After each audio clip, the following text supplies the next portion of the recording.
자, 인사하겠습니다. 안녕하십니까. 자, 반갑습니다. 올해도 어김없이 우리 3과목 전기기기 1회, 2회, 3회까지 문제풀이를 한번 같이 해보도록 하겠습니다. 제 이름은 아실 거예요. 그죠? MC민입니다. MC민과 함께하는 2022년 1회 전기기사 1회 41번부터 문제풀이 한번 들어가 보도록 할게요. 자, 41번 문제를 보시면 SCR이 나왔어요. 그죠? 이용한 단상 전파 위상제어 정류회로에서 단상 전파가 나왔네요. 예, 우리 정류기 파트에 문제가 출제가 됐습니다. 일단은 SCR이 나왔고요. 그 다음에 단상 전파가 나왔어요. 그죠? 우리 항상 반파와 전파. 시험에 잘 나옵니다. 그 다음에 위상제어 정류회로에서 전원전압은 시료값이 200V를 줬네요. 220V. 여기에 우리 교류의 시료값 2가 되겠습니다. 220V를 주고 있고요. 그 다음에 60Hz 정연파고요.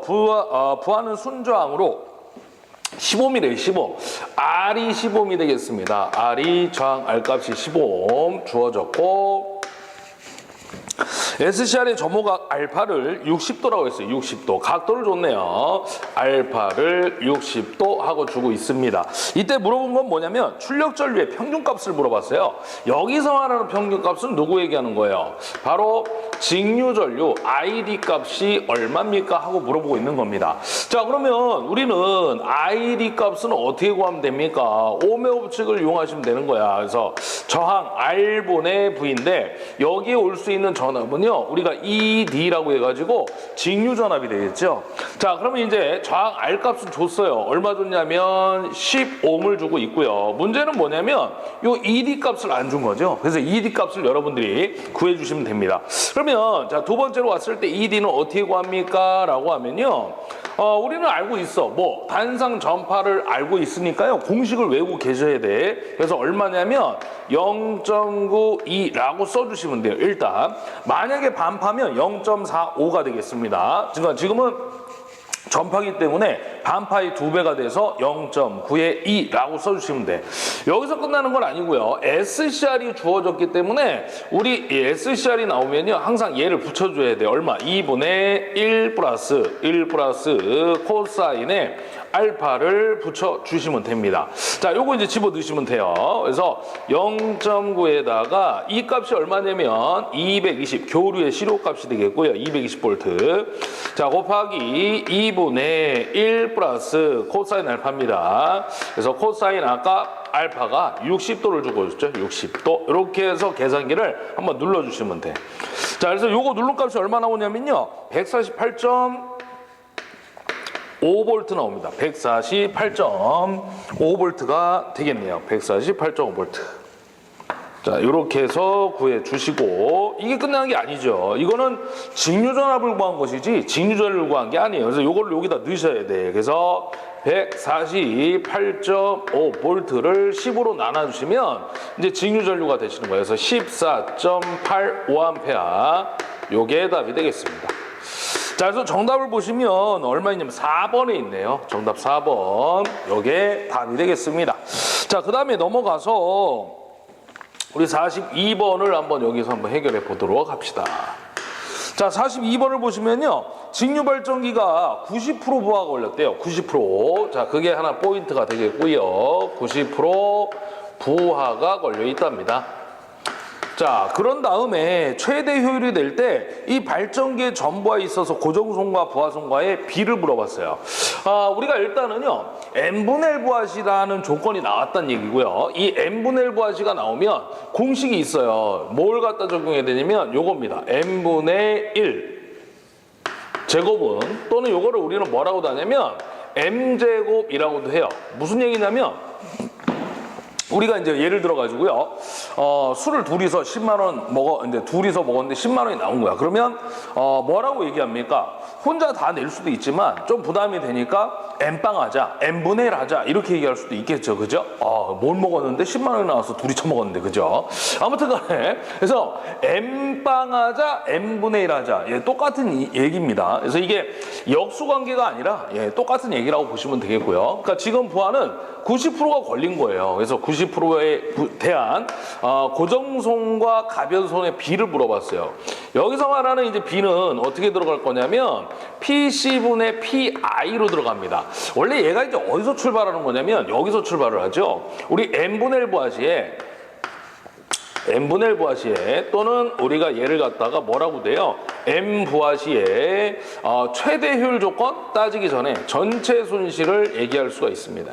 N분의 1 부하시에 전체 손실이 얼마입니까? 이렇게 얘기할 수가 있겠죠. 자, 그러면 공식이 어떻게 들어가냐면 철소는 고정손이니까 그냥 PI가 들어가는 거고요.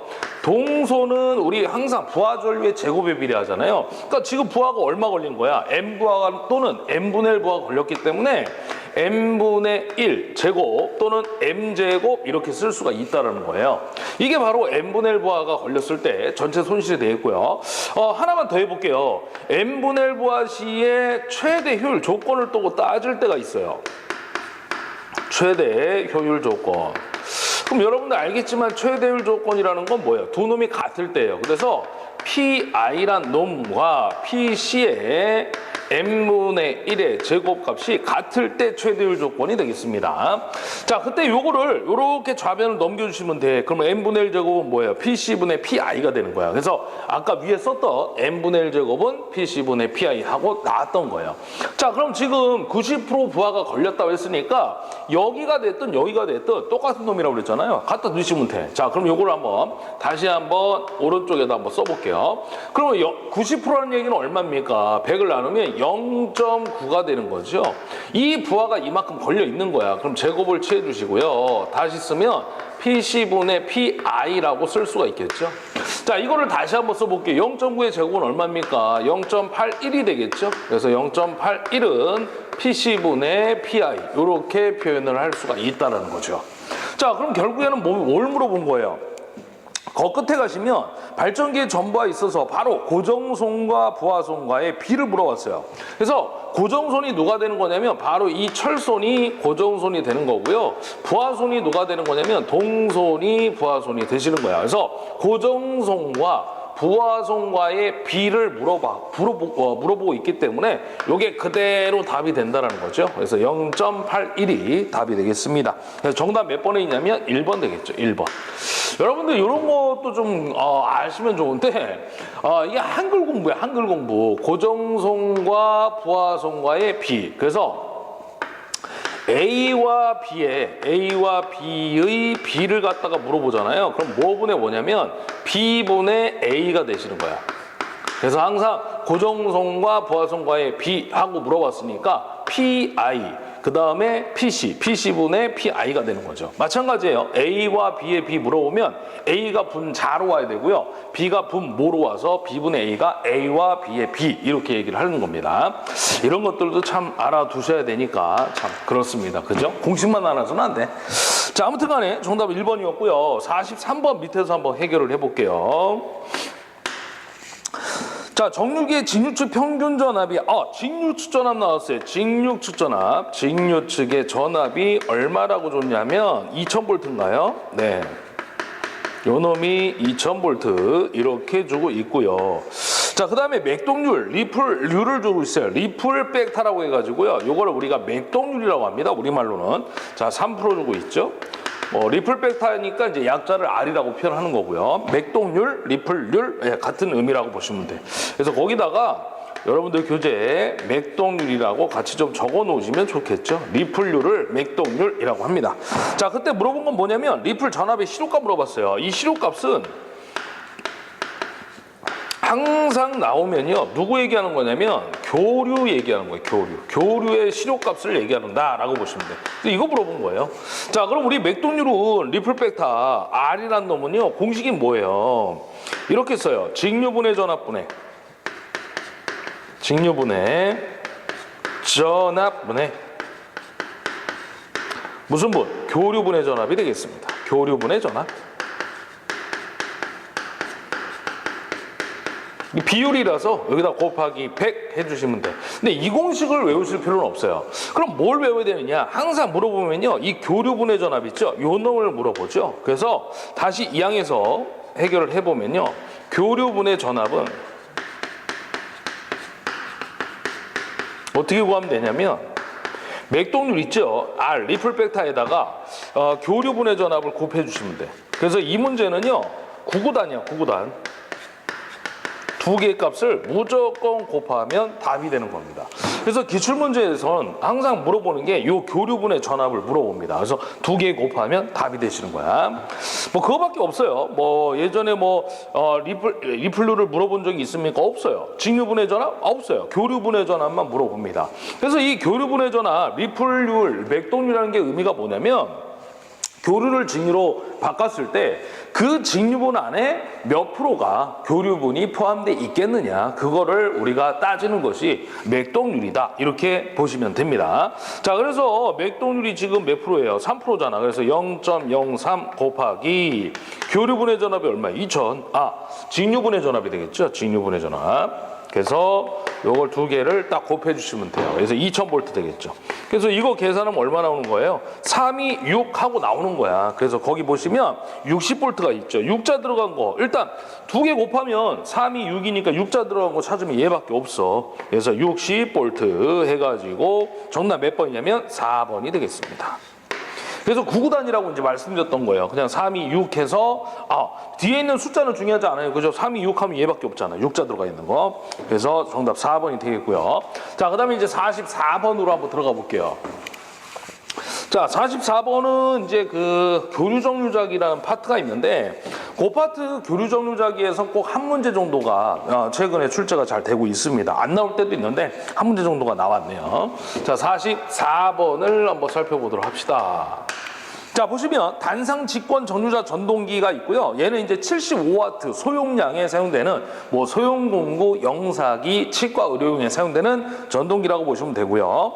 거기 보시면 이제 보상건선하고 저항도선의 작용에 대한 설명으로 틀린 거 물어봤는데, 일단은 이제 보상건선의 역할은 세 가지 정도가 있다고 보시면 돼요. 역류를 개선하는 효과가 있고요. 그 다음에 이제 전기자 반작용을 상쇄. 이거는 이제 직류기에서, 직류발전기에서 우리 그 전기자 반작용을 주자속에 영향을 준다 해가지고요. 그걸 방지법으로 보상건선과 이제 보극이 대표적으로 있죠. 그래서 여기서도 마찬가지로 그 보상건선이라는 것은 전기자 반작용을 갖다가 상쇄시키는 역할을 한다라고 보시면 돼요. 또 하나가 이제 누설 리액턴스를 감소시키는 역할도 합니다. 그 다음에 이제 옆에 있는 저항도선은요, 바로 우리 저항값을 크게 해가지고 단락전류를 감소시키는 역할을 해요. 그래서 그 조건 지금 제가 말씀드린 역할, 각각의 역할에 대한 것을 빼고 나면요, 2번에 보시면 지금 틀린 걸 물어본 거거든. 그래서 보상건선은 변압기의 기전력을 크게 한다라고 했는데 작게 해줍니다. 작게, 실제. 그래서 정답은 2번이 되는 거고요. 그 역할들까지 좀 외워놓으시면 좋은데 공부할 게 너무 많으시니까 그냥 문제에서 해결을 해주시면 될 것 같습니다. 자, 뭐 그렇게 잘 나오는 문제도 아니고요, 사실은. 자, 45번 문제 한번 가볼게요. 비둘극형 동기발전기 한 상에 비둘극형의 밑줄을 그으셔야 돼. 한 상의 단자 전압을 V라고 줬고요. 유도기 전력을 E, 동기 리액턴스를 XX, 부하각을 델타라고 했고, 전기자 저항을 무시할 때 한 상의 최대 출력 물어봤죠. 우리가 원래 비둘극기에 한 상당 출력 공식이 있어요. 공식 어떻게 들어갈 거냐면 이렇게 들어갑니다. 자, 분모에 XX가 들어가고요. 그 다음에 분자에는 EV의 사인에 델타 하고 들어가요. 그래서 이 델타를 갖다 우리가 뭐라고 하냐면 부하각이라고 합니다. 그래서 이 기전력과 단자 전압 사이에 발생되는 각도, 사이각을 갖다가 우리가 부하각 뭐 이렇게 얘기를 하죠. 자, 근데 지금 문제는 뭐냐면 이 비둘극기가 최대 출력이라고 했어요. 그럼 맥시멈이 되려면 요 델타가 과연 몇 도가 됐을 때 최대 출력이 되느냐, 그걸 따지자는 거죠. 그럼 여러분들 알겠지만 사인 몇 도일 때 1이 나오는 거예요. 그게 최대값이잖아. 우리 사인파는. 사인파를 그리면 이렇게 되는 거 아닙니까? 이런 모양이 되니까 90도가 됐을 때 1, 최대값이 되시는 거야. 그래서 사인 90도가 1이니까 결국에는 최대 출력 공식은 어떻게 나올 거냐면요, 이렇게 나오겠죠. XX분의 EV 하고 나오시는 거야. EV. 요게 답이 되겠습니다. 예. 좀 모기가 다니네요. 예. 자, 그래서 이제 요거를 찾아주시면 돼요. 그래서 정답은 몇 번이냐면 1번이 되겠습니다. 1번. 요게 공식이죠. 자, 요 위에 있는 거는 이제 기본 공식이고요. 요 밑에 있는 게 바로 최대 출력에 대한 공식이 되겠습니다. 그래서 정답 1번이었고요. 자, 그 다음에 46번으로 한번 가볼게요. 자, 46번을 보시면 좀 보시면 어려운 문제, 그림이 좀 우리가 일반적으로 봤던 그림이 아니라서 여러분들이 좀 당황해할 수 있는데 전혀 당황할 필요가 없어요. 삼상 동계발전기에서 그림과 같이 한 쌍의 권선을 서로 똑같은 2조로 나누어 한 조의 권선 전압을 2라고 했고요. 2조란 얘기는요, 거기 보시게 되면 권선이 우리가 이제 Y결선 같은 경우에 이런 모양이 돼야 되잖아요. 원래 여기에 권선이 하나 있고, 여기에 권선이 하나 있고, 여기에 권선이 이렇게 하나, 한 개의 조로 이렇게 들어가 있는데, 얘는 보면요, 여기에 코일이 또 하나 감겨 있죠. 예. 2조가 한 쌍이 된다. 그 얘기야. 지금 그 얘기가. 자, 그 다음에 각 권선의 전류를 I암페라고 했고요. 지그재그. Y형으로 결선했고요. 지그재그 Y형 결선, 그거를 좀 밑줄 그시면 돼. 그 다음에 물어본 게 세 가지를 물어봤죠. 성간전압이 얼마예요? 하고 물어봤고요. 그 다음에 또 하나 물어본 게 선전류가 얼마예요? 하고 물어봤고요. 그 다음에 또 하나 마지막으로 피상전력이 얼마예요? 하고 물어본 거예요. 자, 피상전력이 얼마입니까? 물어본 겁니다. 그럼 우리는 3상이니까 공식은 알고 있어요. 어떻게 구하냐면 루트 3에다가 VI가 되시는 거야. 그러면 여기에 루트 3이 올 때는 항상 얘기하지만 누가 와야 돼? 선이 와야 돼. 선이. 여기가 3배가 될 때는 상이 오는 거고요. 선이 오면 루트 3배가 되는 겁니다. 지금은 성간전압의 선전류니까 여기에 무조건 성간전압 선전류를 곱해서 루트 3을 갖다가 적용해 주시면 돼. 상이 올 땐 3배, 선이 올 땐 루트 3배. 자, 그러면 이제 성간전압을 우리가 먼저 구해봐야 되는데 우리는 일단 뭘 알고 계시냐면요. Y결선인 경우에 사자성어를 제가 항상 문제풀이 할 때 말씀드렸죠. 뭐라고 했냐면 데라바류를 기억하시라고 그랬어. 데라바류. 엄청나게 중요한 사자성어가 되겠습니다. 그래서 Y결선 같은 경우에는 뭐예요? 델압와류니까 Y결선에서 와류, 전류가 같은 거예요. 그래서 여기 전류가 지금 흘러나가는데 이 전류가 그대로 빠져나가는 거죠. 그대로 빠져나간다고요. 자, 그래서 전류는 어떻게 되시는 거야? 선전류와 상전류가 같다 그 얘기예요. 그래서 여기에도 전류가 I가 되시는 거야. 선전류와 상전류가 같기 때문에. 그러니까 요 상에 흐르는 전류가 결국은 선전류가 되는 거죠. 그대로 빠져나가는 거니까. 얘가 10A 하면 선전류도 10A가 되시는 거야. 얘가 20A 하면 선전류도 20A. 자, 그럼 보세요. 이제 제가 왜 이 문제가 쉽다고 말씀드렸냐면 전류가 같다며. 그럼 보기를 잽싸게 보시는 거야. Y결선은 전류가 같으니까 선전류와 상전류가 같은 놈 I는 I라고 나와 있는 게 하나밖에 없어요. 1번 보기를 보시면 전류 중간에 I가 하나밖에 없어. 2번은 2I, 3번은 2루트 3I, 그 다음에 4번에 루트 3I 있죠. 그러니까 이것만 찾아도 델압와류 Y결선에선 전류가 같구나. 이것만 알아도 답은 벌써 찾은 거죠. 그래서 정답 몇 번이냐면 1번이 되시는 거예요. 이 문제 1번. 자, 전압은 어떻게 됩니까? 전압은요, 3배의 2가 나오는 거죠. 예, 왜 그럽니까? 여기에 걸리는 전압이 상전압이 되는데 여기에도 걸리는 전압이 상전압인데요.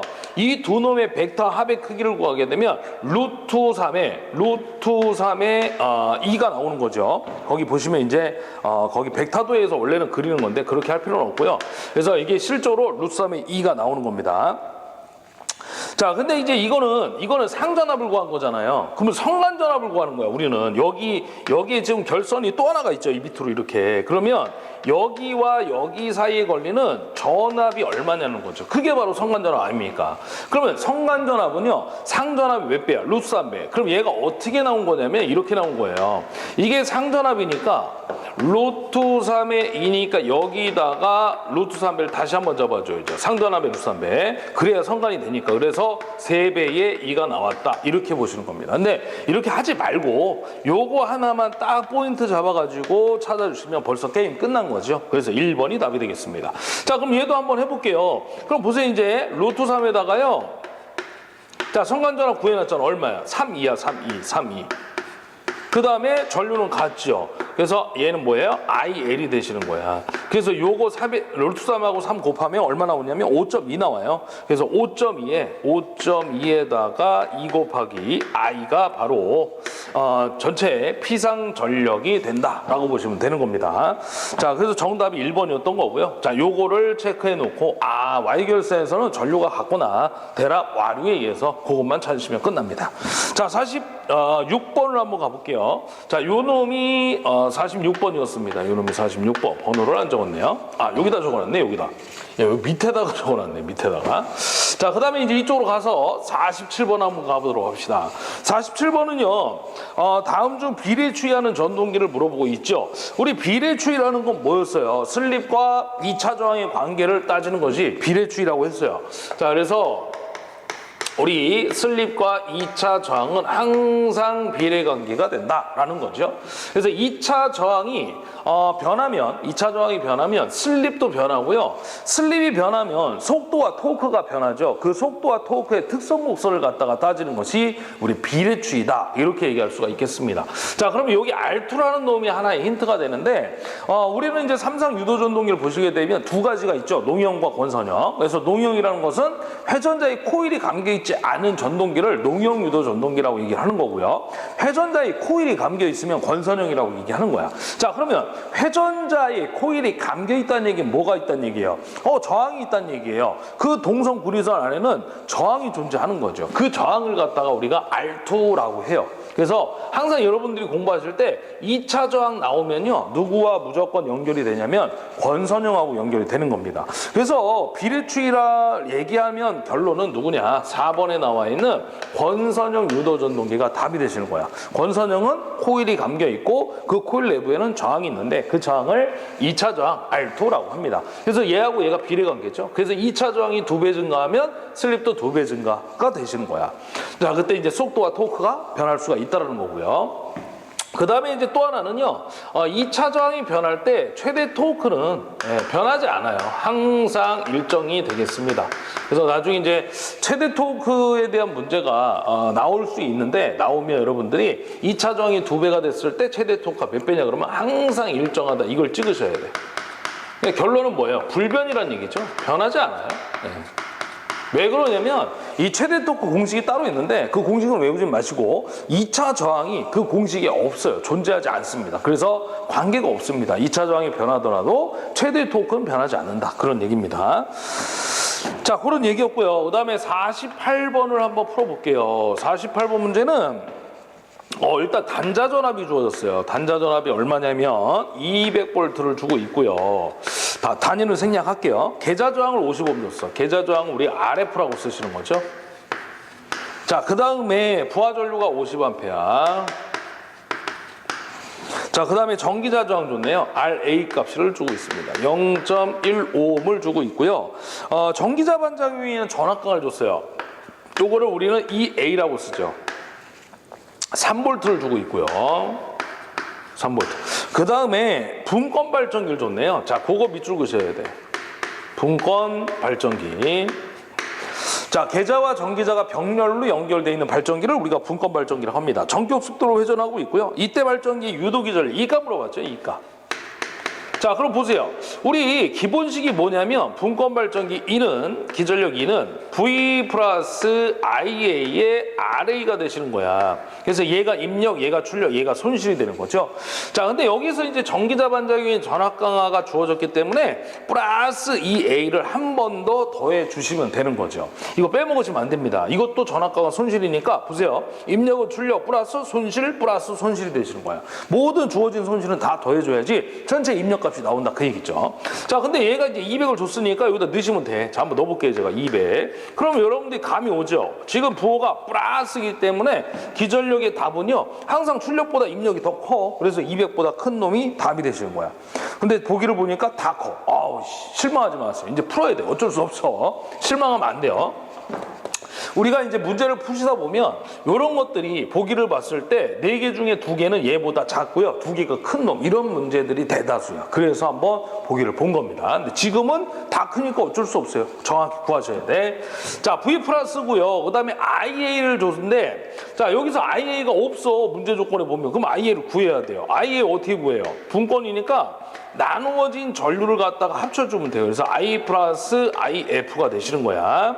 자, 그럼 여기에서 I는 줬고요. IF는 또 안 보여. 대신에 뭐가 보이냐면 RF와 V가 보이죠. 자, 그럼 이거를 바꿔 써볼게요. 제가 어떻게 바꿔 쓸 거냐면 I 플러스 I 대신에 R분의 V를 넣어주시면 돼. 그래서 계좌 전류니까 계좌저항 RF분의 V라고 표현을 해주시면 돼요. 원래는 여기도 이제 계좌 전압이 들어가는 건데 그냥 우리는 단자 전압을 쓸 수 있는 이유가 있어요. 병렬에선 전압이 일정하기 때문에 그렇습니다. 자, 그래서 이제 I 값 부하 전류가 50이고요. 플러스 계좌 저항이 얼마냐면 55 줬어요. 그리고 다시 단자 전압이 200입니다. 자, 그래서 요거 나누면 4. 그러면 50에다가 4도 하니까 54암페어가 나오겠죠. 요게 바로 전기자 전류가 되겠습니다. 자, 그래서 여기다가 54를 넣어주시고 곱하기 전기자 저항을 넣어줘야 돼. 0.15 곱해주시고 플러스 전기자 반자기의 전압 강하 3V까지 더해주시면 됩니다. 자, 그래서 요거 계산기 누르시면요 211.1V 나와요. 자, 그래서 정답은 1번에 답이 되겠습니다. 이렇게 풀어주시면 됩니다. 자, 그 다음에 이제 49번 한번 가보고요. 여기 밑에서 해결을 해드릴게요. 자, 동기기의 권선법이 나왔어요. 우리가 이제 그 동기기의 권선법에서 2가지를 딱 기억하셔야 돼. 뭐 기출문제를 제가 매번 풀어드릴 때도 말씀드렸지만 단절권과 분포권이 있다고 말씀드렸죠. 그래서 그 단절권과 분포권을 쓰는 이유가 가장 큰 이유가 바로 고조파를 제거하고요. 우리 항상 교류에는 뭐가 있어? 고조파가 존재하는 거죠. 그래서 그 고조파를 제거하고 파형을 개선하는 역할을 하는 게 바로 2가지의 권선법, 단절권과 분포권에 대해서 말씀을 드렸던 겁니다. 자, 그래서 거기 보시면 기전력의 파형을 좋게 하는 권선법이 누구냐 물어봤죠. 그래서 단절권과 분포권. 자, 밑에 해설 보시면 이제 특징들도 좀 나와 있는데 여러분들이 좀 특징들도 좀 기억을 하셔야 돼. 단절권은 코일을 갖다가요, 코일을 갖다 좀 짧게 감은 걸 갖다 우리가 단절권이라고 합니다. 짧을 단자를 써가지고 누구에 비해서 바로 전절권에 비해서 코일을 갖다 짧게 감은 거예요. 그러다 보니까 코일 양이 줄죠. 그래서 동량이 감소하고 권선이 절약되면서 고조파 제거 파형이 개선된다. 이렇게 알아두시면 돼요. L 값이 이제 감소가 되면 고조파가 제거된다. 이렇게 알아두시면 좋습니다. 그 다음에 이제 분포권은 집중권하고 이제 비교했을 때 누설 리액턴스가 감소되죠. 매금 매상당 슬로스를 갖다가 항상 2개 이상으로 쪼개서 감아 나가기 때문에 항상 이제 그 누설 리액턴스가 손실값이 감소될 수밖에 없다. 이렇게 알아두시면 됩니다. 그 다음에 이제 단절권 계수는 이제 공식을 좀 알아두셔야 돼. 그래서 이 공식은 한 번만 적어 드릴게요. 단절권 계수는 어떻게 구합니까? 그러면 우리 어디 가고 싶어요? 항상 제가 얘기해. 사이판을 갈 거야. 사이판을 갈 때 뭐 타요가 배를 탈 수도 있고요. 비행기를 탈 수도 있죠. 그래서 요거를 우리가 베타 또는 비행기의 비 이렇게 쓸 수가 있다는 거죠. 이때 파이는 180도를 의미하는 거고요. 그 다음에 베타 값은 극간격분의 코일 간격이 되겠습니다. 항상 얘 답은 얼마야? 0.9 얼마가 무조건 답이 되시는 거예요. 참고로. 그 다음에 요거와 관계된 게 분포권 계수가 있어요. 그래서 분포권 계수는 어떻게 구합니까? 그러면 얘도 나눠서 쪼개서 이제 사이판을 갑니다. 다시. 그래서 사인 2분의 파이 사이판. 여기도 사이판. 근데 이제 뭐라고 하냐면 우리 혼자 사이판을 가니까 심심했던 거죠. 그래서 친구를 하나 데리고 가. 상수. 그래서 여기다가 상수 M을 갖다 이렇게 붙여주시면 돼요. 그리고 여기 양쪽 사이드에가 여행사 Q를 하나 이렇게 붙여주시면 돼요. 여행사를 딱 끼고 가는 거야. 그죠? 이게 바로 분포권 계수 공식이 되겠습니다. 여기 파이는 역시나 180이 되겠고요. 요 M은 상수인데 이 상수는 무조건 정해져 있어요. 몇 쌍이냐면 요 M은 무조건 3쌍이에요. 3쌍. 우리 동기발전기는 무조건 삼상 Y결선이기 때문에 그렇습니다. 그 다음에 여기서 말하는 Q값은 매금의 상당 슬롯수라고 해가지고요. 공식이 PM분의 S로 들어갑니다. 뭐 기출문제 있으니까 그 문제 푸시면서 제가 또 해설을 풀이를 해드렸어요. 그래서 확인해 보시면 돼요. 일단 한 번 더 복습하시는 차원에서 제가 적어 드렸습니다.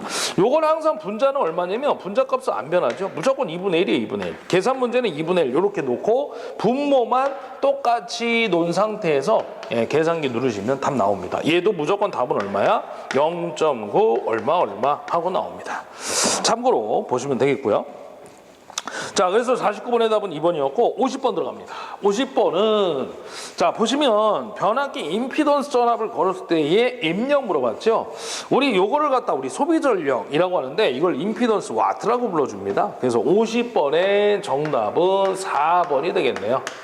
그래서 이게 원래 이제 어디서 나오는 거냐면 전압 강하율, 변압기에 보시면 전압 강하율이 있어요. 전압 강하율. 그 전압 강하율에 보시면 세 가지가 나오는데 첫 번째가 이제 저항 강하율이고요. 두 번째가 리액턴스 강하율, 세 번째가 임피던스 강하율인데 그 첫 번째 나와 있는 저항 강하율 있죠? 거기에서 나오는 얘기입니다. 저항 강하율. 요걸 우리가 %R 또는 P라고 하죠. 자, 공식이 두 가지가 있어요. 저항 강하율 %R 또는 P 값은 어떻게 구합니까? 그러면 V1N 1차를 기준 잡습니다. 자, 곱하기 전압을 100으로 기준 잡았을 때 전류와 누구의 만남이냐면 저항의 만남이에요. 저항의 만남.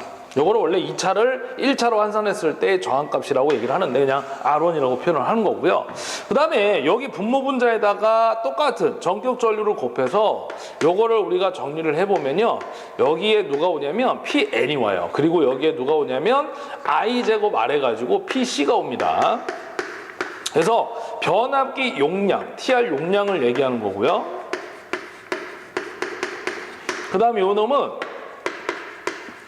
동손이라고 하는데 이 동손이 I제곱의 R이거든요. 그래서 하나의 소비 전력을 얘기하는 거야. 그래서 이거를 갖다가 우리가 뭐라고도 하냐면 임피던스 와트라고도 불러요. 임피던스 와트라고 불러줍니다. 그래서 임피던스 전압을 걸었을 때의 입력값, 바로 소비 전력을 우리가 동손 또는 임피던스 와트라고 불러주죠. 그래서 여러분들 그 정의를 좀 알아두셔야 돼요. 물론 계산 문제도 나옵니다.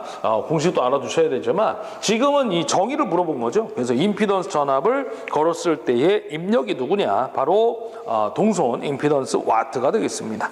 자, 그 다음에 이제 51번 들어갈게요. 자, 51번 문제는 정류 쪽의 문제가 나왔네요. 직류기에. 자, 불꽃 없는 정류를 하기 위해서 평균 리액턴스 전압, 우리가 얘를 갖다 이제 EL이라고 하죠. EL. 지금은 여기에서 얘를 갖다가 A라고 준 거고요. 그 다음에 브러쉬 접촉면 전압 강화. 브러쉬 접촉면에 대한 전압 강화를 EB라고 한번 써볼게요. 요거를 B라고 준 거예요. B. 자, 그때 필요한 조건을 물어봤죠. 우리 이 평균 리액턴스 전압이 바로 누구냐면요. 우리 공식이 이렇게 돼요. L에다가 TC분의 EIC 하고 나옵니다. 이게 뭐냐면 우리가 그 편자 작용이 발생되죠. 자, 예를 들어가지고 이런 겁니다. 여기에 계좌극이 이렇게 있고요. 계좌극. N극이 하나 이렇게 있고요. 여기에 S극이 있어요. 이렇게 S극. 자, 여기에 누가 있냐면 전기자가 이렇게 있어요. 그러면 자속이 N극에서 S극 쪽으로 주자속이 이렇게 발생이 되겠죠. 이렇게 발생이 됩니다. 근데 여기에 이제 뭐가 감겨 있냐면 중성축이 있고요. 중성축이 있고 여기에 이제 코일을 감아요. 한쪽에는 들어가는 권선, 한쪽에는 나오는 권선을 감습니다. 이런 식으로 감아요. 그러면 들어가고 나오는 전류에 의한 오른나사 법칙 자속이 만들어지죠. 그 자속이 이 중성점을 갖다가 건드려주게 됩니다. 그 자속이 이렇게 돌아나가면서 이 중성축에 집중이 되시는 거야. 그래서 이 중성축이 원래는 중점에 딱 위치해 있어야 되는데 그 자속에 의한 소실 때문에 얘가 더 이상 버틸 수가 없는 거죠. 그래서 이 중성축이 이동이 되기 시작합니다. 이동이 되기 시작하죠. 나중에 요거는 이제 전기자 반작용에 대한 기출문제 쪽에서 제가 설명을 좀 해드린 게 있어요. 그래서 거기에서 확인을 해보시면 됩니다. 그럼 얘가 중성축이 이동이 되니까 어떤 문제가 생겨요? 원래 이 중성축에는 뭐가 있냐면 브러쉬가 있어요. 이 브러쉬가 하는 역할이 뭐냐면 기전력을 갖다가 밖 외부로 빼내주는 역할을 하게 됩니다. 그러니까 내부에 있는 기전력을 외부로 빼주는 거야. 자, 외부와 내부를 연결해주는 역할이라고 보시면 되는데, 얘가 중성축이 이동되니까 어떻게 돼요? 이게 딱 물려있을 때는 상관이 없는데 이게 벌어지는 순간 이만큼에 대한 전압차가 발생하죠. 그 전압차에 의한 불꽃 삼락을 일으키는 전압이라고 해서 얘를 평균 리액턴스 전압 EL이라고 얘기합니다. 그래서 얘 때문에 파형이 찌그러지게 되는 거예요. 그래서 정류의 불꽃이 발생하는 안 좋은 정류가 발생되는 주 원인이 누구냐 그러면 바로 얘가 되는 겁니다. 평균 리액턴스 전압. 전압이 딱 차가 발생하면서 불꽃놀이를 하기 시작하는 거죠.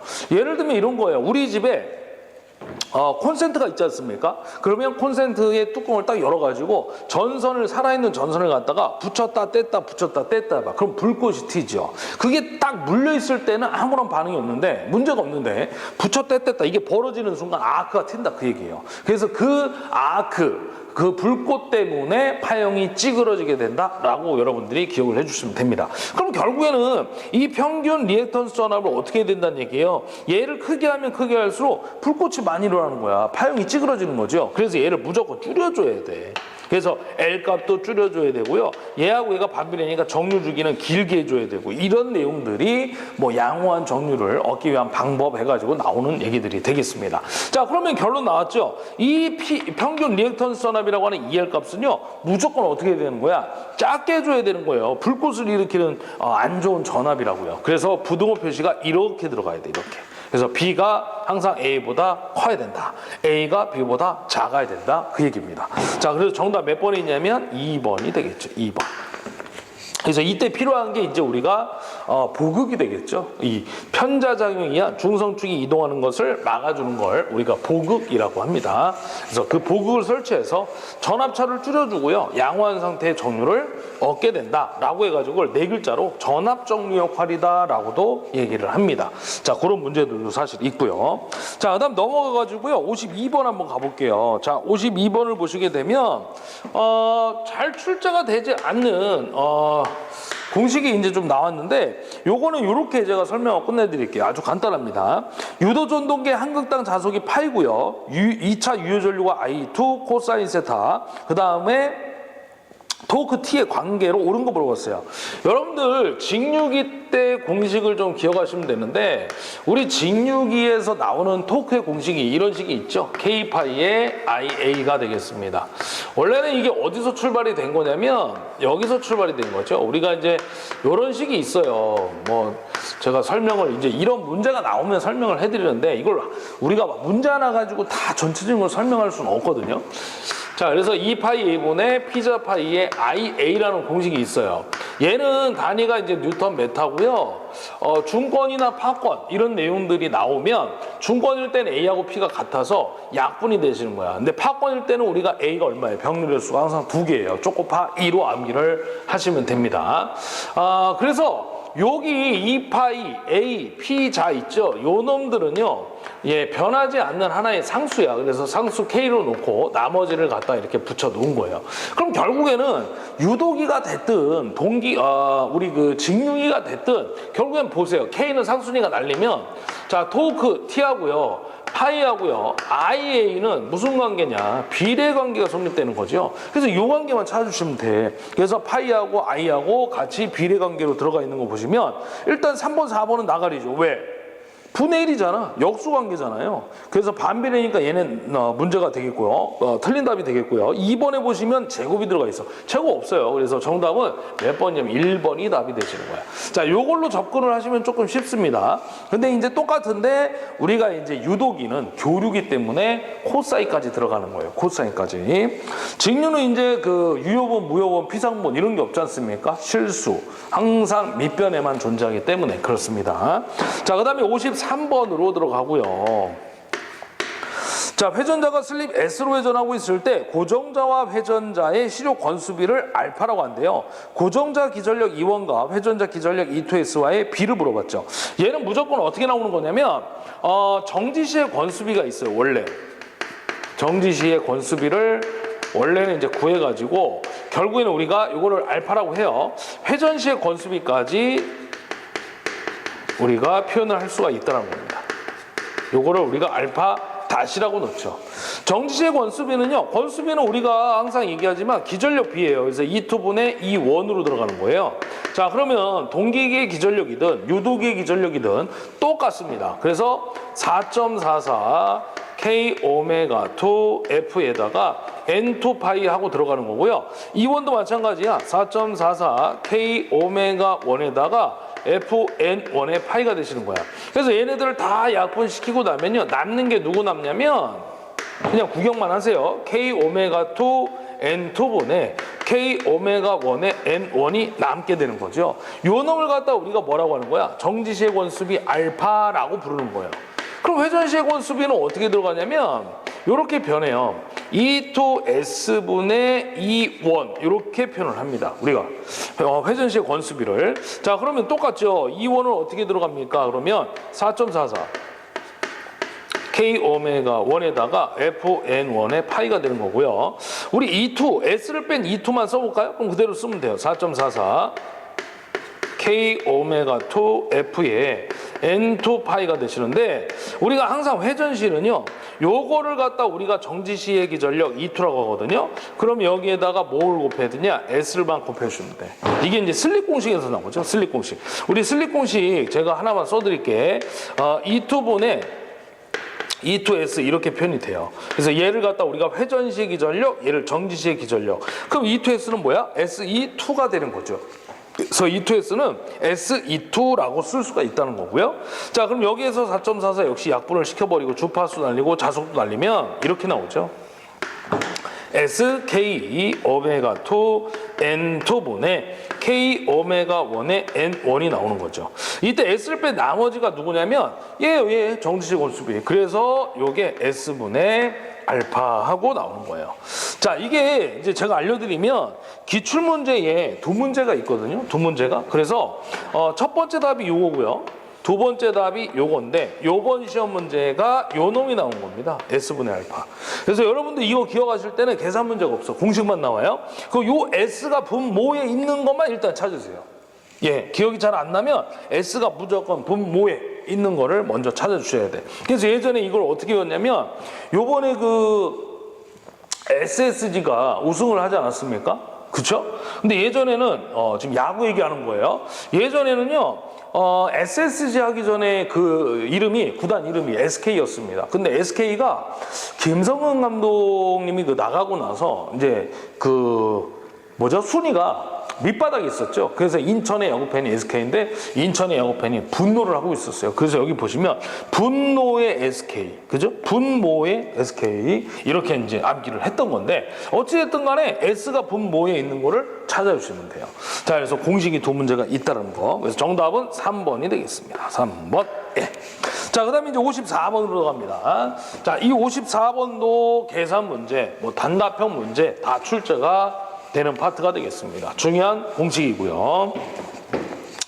자, 54번 문제는 요것만 기억하세요. 거기 보시면 직권전동기의 밑줄 그시고요. 토크와 전기자 전류를 변화시킬 때 어떻게 변하냐고 물어봤어요. 관계식을 물어본 거예요. 자, 그러면 직권전동기가 나왔으니까 자, 직권전동기에서 관계식을 잡아드릴게. 토크하고 전류는요 제곱에 비례하고요. 회전수는 제곱에 반비례해요. 요 관계식을 좀 알아두셔야 돼요. 자, 그러면 지금은 토크하고 전류니까 요 관계만 알아두시면 되죠. 그러면 전류의 몇 승이 비례하는 거야? 전류의 제곱에 비례가 된다. 그래서 3번이 답이 되겠습니다. 자, 원래는 하나 더 있어요. 분권 전동기도 있거든요.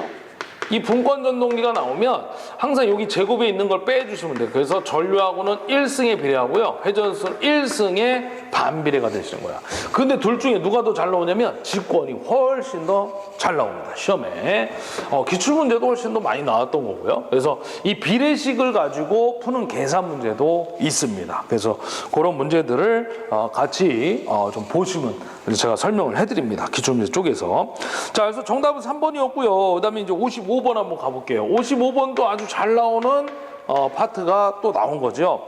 바로 동기발전기 병렬운전입니다. 제가 이제 기출문제 계속 풀어드리고 있는데 동기발전기 이 병렬운전 조건은 제가 매번 문제 풀어드릴 때마다 잘 나온다고 말씀드려요. 그래서 1년에 한두 번 이상은 무조건 나옵니다. 실기에서도 잘 나오고요. 그래서 꼭 보셔야 돼.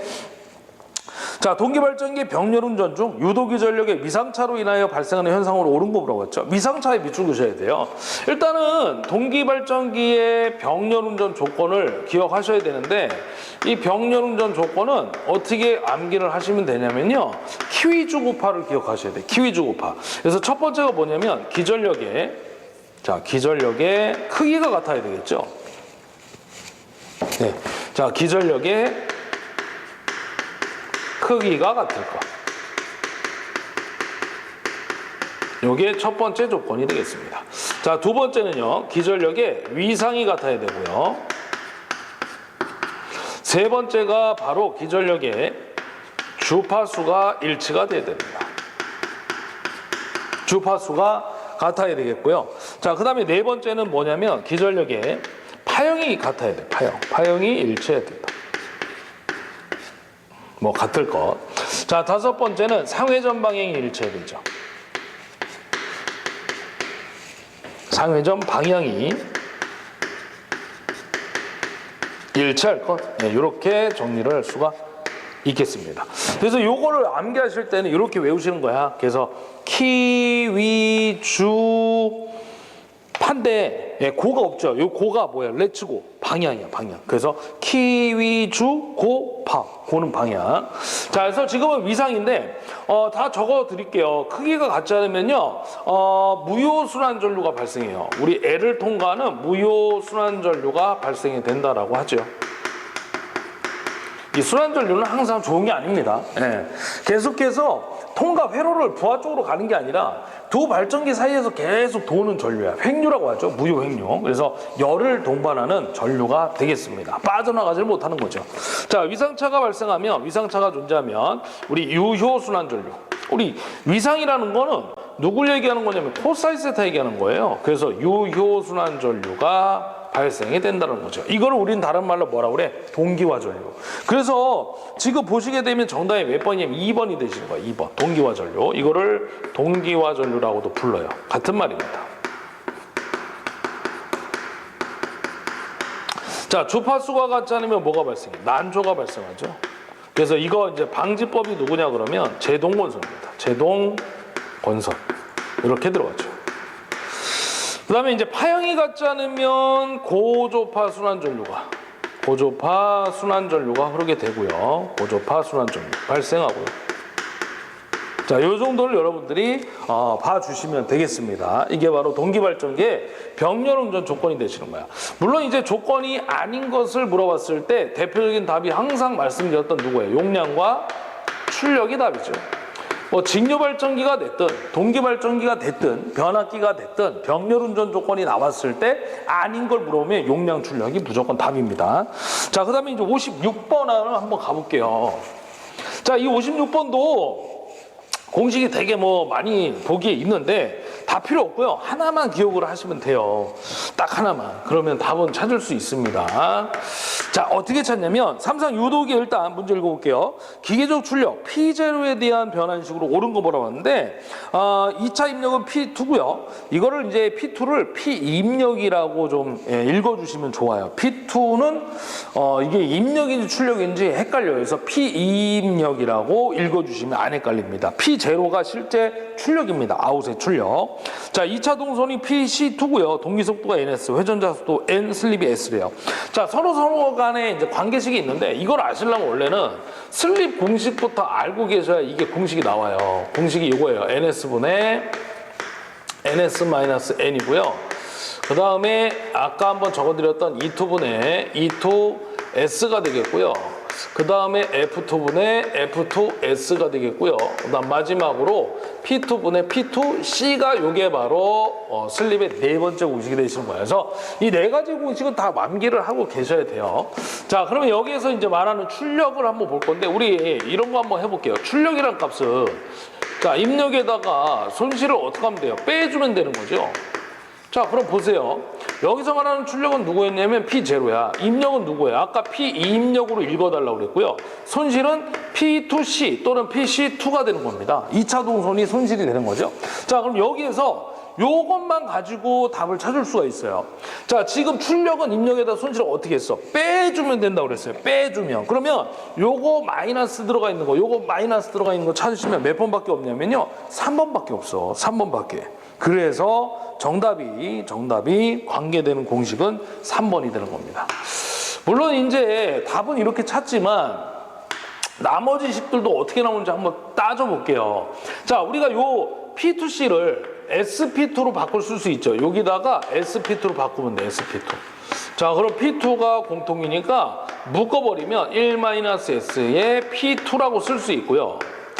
요 1-S를 우리는 또 어떻게 쓸 수 있냐면 NS분의 N으로 쓸 수도 있어요.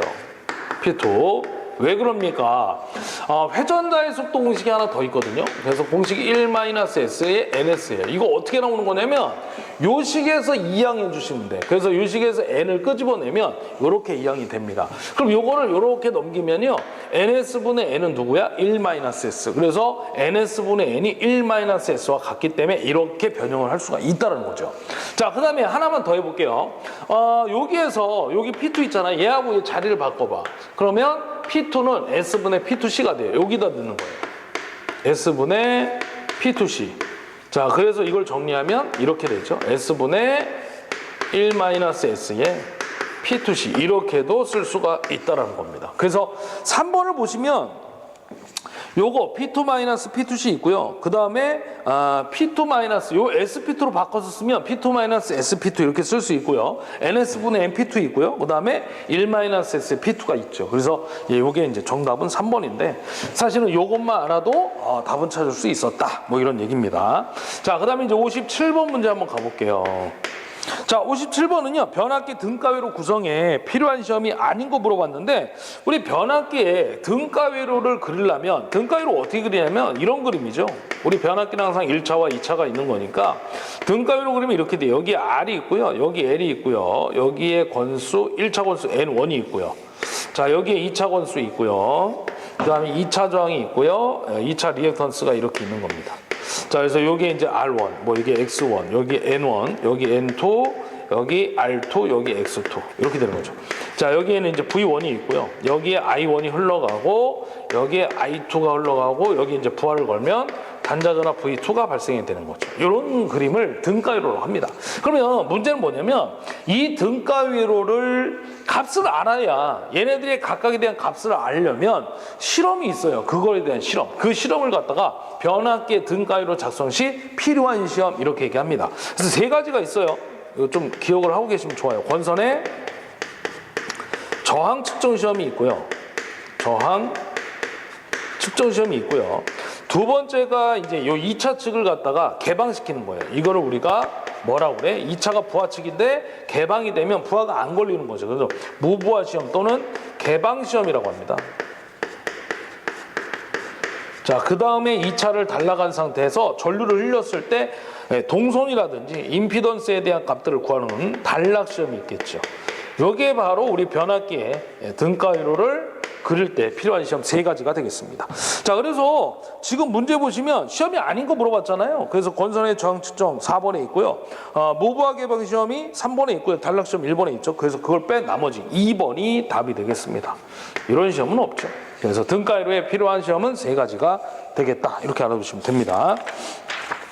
자, 그 다음에 이제 58번으로 한번 가보고요.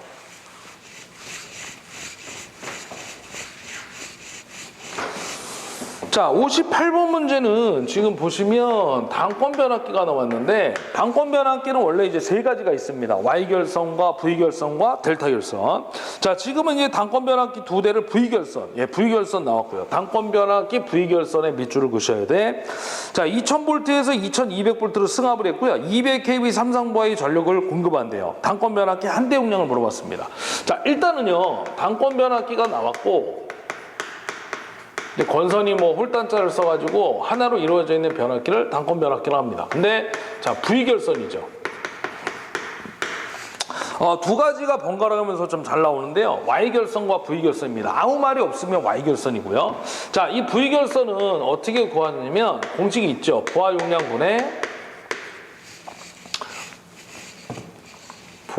용량분의 자기 용량입니다. 이 자기 용량을 갖다가 등가 용량이라고도 하고요. 변압기 용량이라고도 해요. 같은 말입니다. 자, 그래서 부하 용량분의 자기 용량은 여기 앞에 루트 3분의 2가 하나 붙어요. 상수입니다. 그 다음에 VH분의 VH-VL 이렇게 표현을 해주면 돼. 그래서 이게 이제 하이 볼테이지 승합 후의 전압이고요. VL이 로 볼테이지 승합 전의 전압이 되시는 거야. 요 루트 3분의 2가 빠지면요 Y결선이에요. 단권 변압기의 Y결선. Y결선은 아무 말이 없어도 Y결선입니다. 그래서 부하 용량분의 자기 용량은 VH분의 VH-VL이 되시는 거야. 근데 V결선이 나오면 루트 3분의 2가 붙는 거고요. 일반적인 V결선하고 지금 얘기하는 단권 변압기 V결선은 전혀 다른 얘기입니다. 그래서 항상 얘가 주어지고 V결선이 이게 같이 두 가지 조건이 있어야 돼요. 문제 조건에.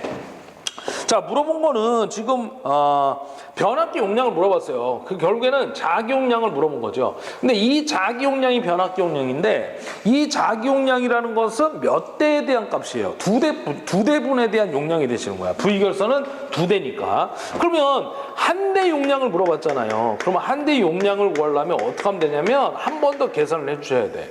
자기 용량을 구한 것을 갖다가 V결선은 변압기가 두 대 있는 거니까 2로 나눠주시면 한 대 용량이 나오는 거예요. 그래서 요 위에 있는 공식과 밑에 있는 공식 두 가지를 알고 계셔야만이 해결이 되는 겁니다. 자, 자기 용량을 좀 먼저 한번 구해볼게요. 그런 다음에 2로만 나눠주시면 돼요.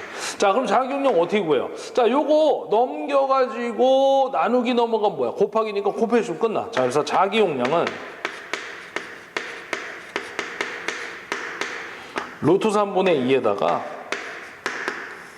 VH분의 VH 마이너스 VL 한 다음에 뭘 곱하면 돼요? 부하 용량만 곱해주시면 돼요. 그럼 끝나죠. 자, 그러면 루트 3분의 2 자, 곱하기 VH가 얼마 줬어요? 승합 후의 전압이 2200V 줬죠? 그래서 여기다가 2200 넣으시면 돼. 그 다음 2200 마이너스 2000이 되겠죠. 승합천. 그 다음에 부하 용량이 얼마냐면요. 200 줬나요? 200kV 삼성바의 전력을 공급하고 있다고 했으니까 200kV가 부하 용량이 되겠습니다. 요거 누르시면 돼요. 자, 요거 누른 값이 얼마 나오냐면 제가 눌러보니까 약 21kV가 나오더라고요. 21kV. 그럼 이거는 변압기 두 대에 대한 용량이죠. 그래서 2로 나눠줘야 한 대 용량이 나오는 거죠. 그래서 얼마? 10.5가 나오겠습니다. 자, 그래서 정답은 몇 번에 있냐면 2번이 있겠네요. 2번. 참고로 하나 알아두시면 이렇게 기억하세요. 앞 글자 따서 그냥 부자로 외우시고 부는 아버지 용량이고요. 자는 아들 용량이야. 그래서 항상 누가 크냐면 누가 커? 아버지가 큰 거예요. 아버지가. 그래서 항상 부하 용량이 자기 용량보다 크다. 이렇게 알아두시면 됩니다. 이유가 뭐냐 그러면 단권 변압기는 원래 단상, 삼상 다 쓸 수 있고요. 그 다음에 이제 승합, 강합을 다 할 수 있는데 우리 기기에서 나오는 단권 변압기는 95% 이상이 다 승합용이라고 보시면 돼요. 그러니까 2차 측의 전압이 더 큰 거죠. 그러니까 전압이 2차 측이 크니까 용량도 부하 측 용량이 더 커질 수밖에 없는 겁니다. 그래서 항상 아버지 용량이 아들 용량보다 크구나 이렇게 좀 기억을 하시고 문제를 접근하시면 되겠습니다. 자, 그 다음에 이제 59번으로 들어가도록 할게요. 자, 두 문제가 남아 있습니다.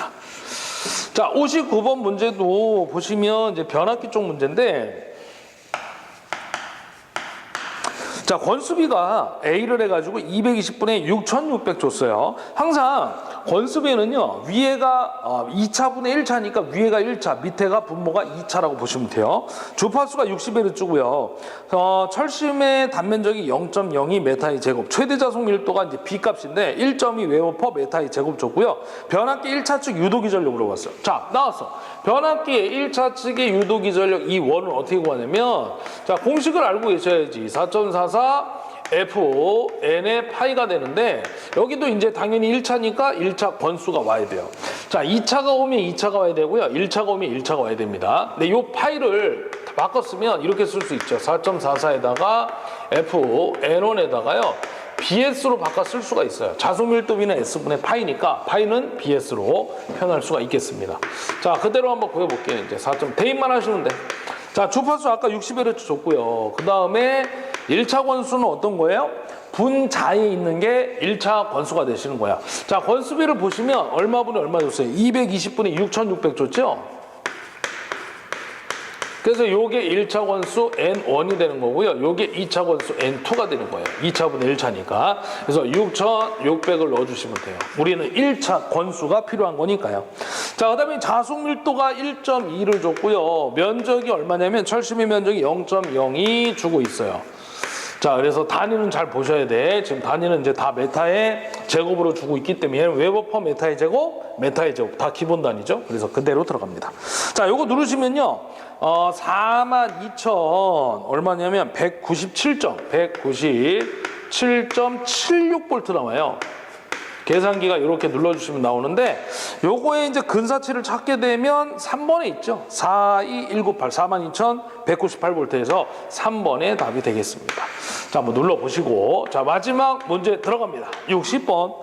자, 60번 문제는요, 회전형 전동기와 선형 전동기, 리니어 모터를 갖다가 우리 직선 운동하는 전동기라고 보시면 돼요.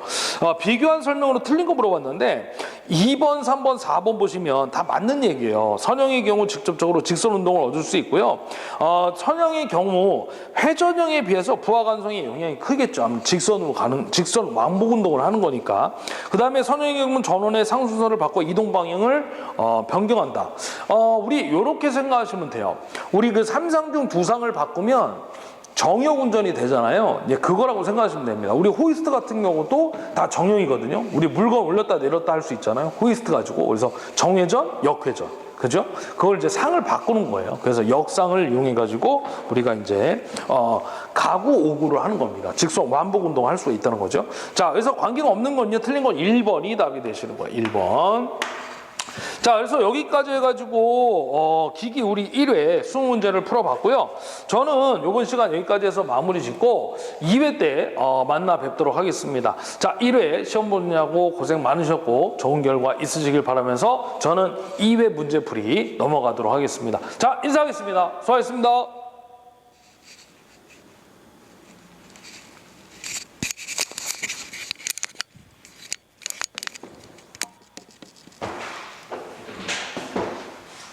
끝났습니다.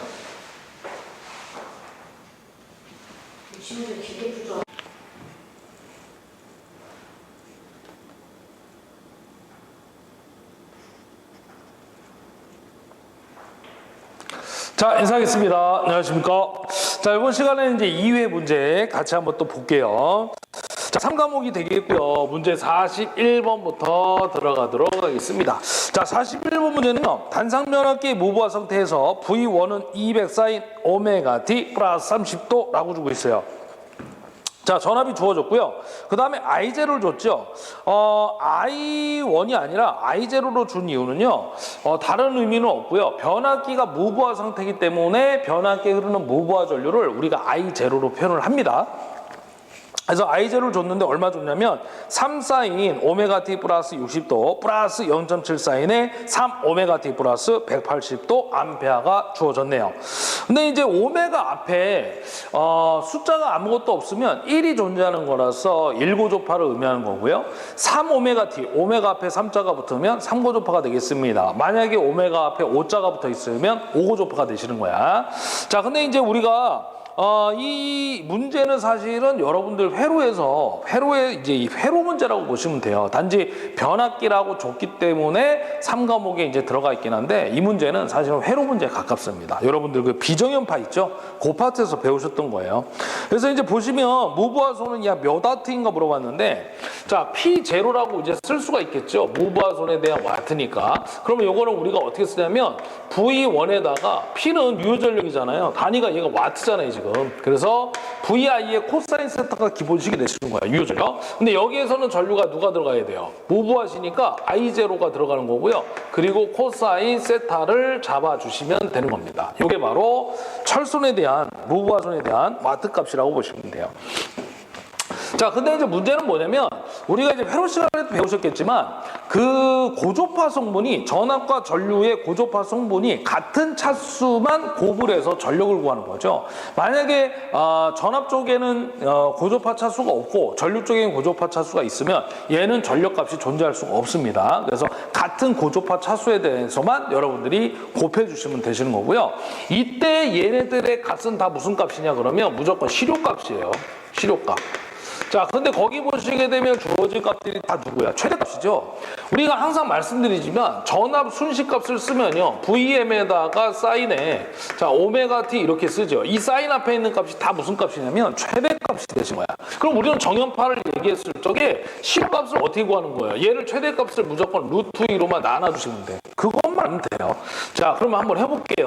자, 일단 고조파 차수를 보셔야 돼. 근데 전압은 하나밖에 없어요. 오메가 앞에 보시면 1이라는 숫자가 있는 거잖아요. 그 1고조파를 준 거고요. 전류를 보시게 되면 하나는 1고조파고 하나는 3고조파가 되시는 거야. 근데 우리 아까 전압에서는 1고조파만 존재하지 3고조파는 존재하지 않죠. 그럼 고조파 차수가 안 맞으니까 전력이 존재할 수 없다는 거죠. 그래서 1고조파에 대한 전력만 여러분들이 P0 값만 구해주시면 됩니다. 그래서 1고조파를 갖다 제가 어떻게 표현할 거냐면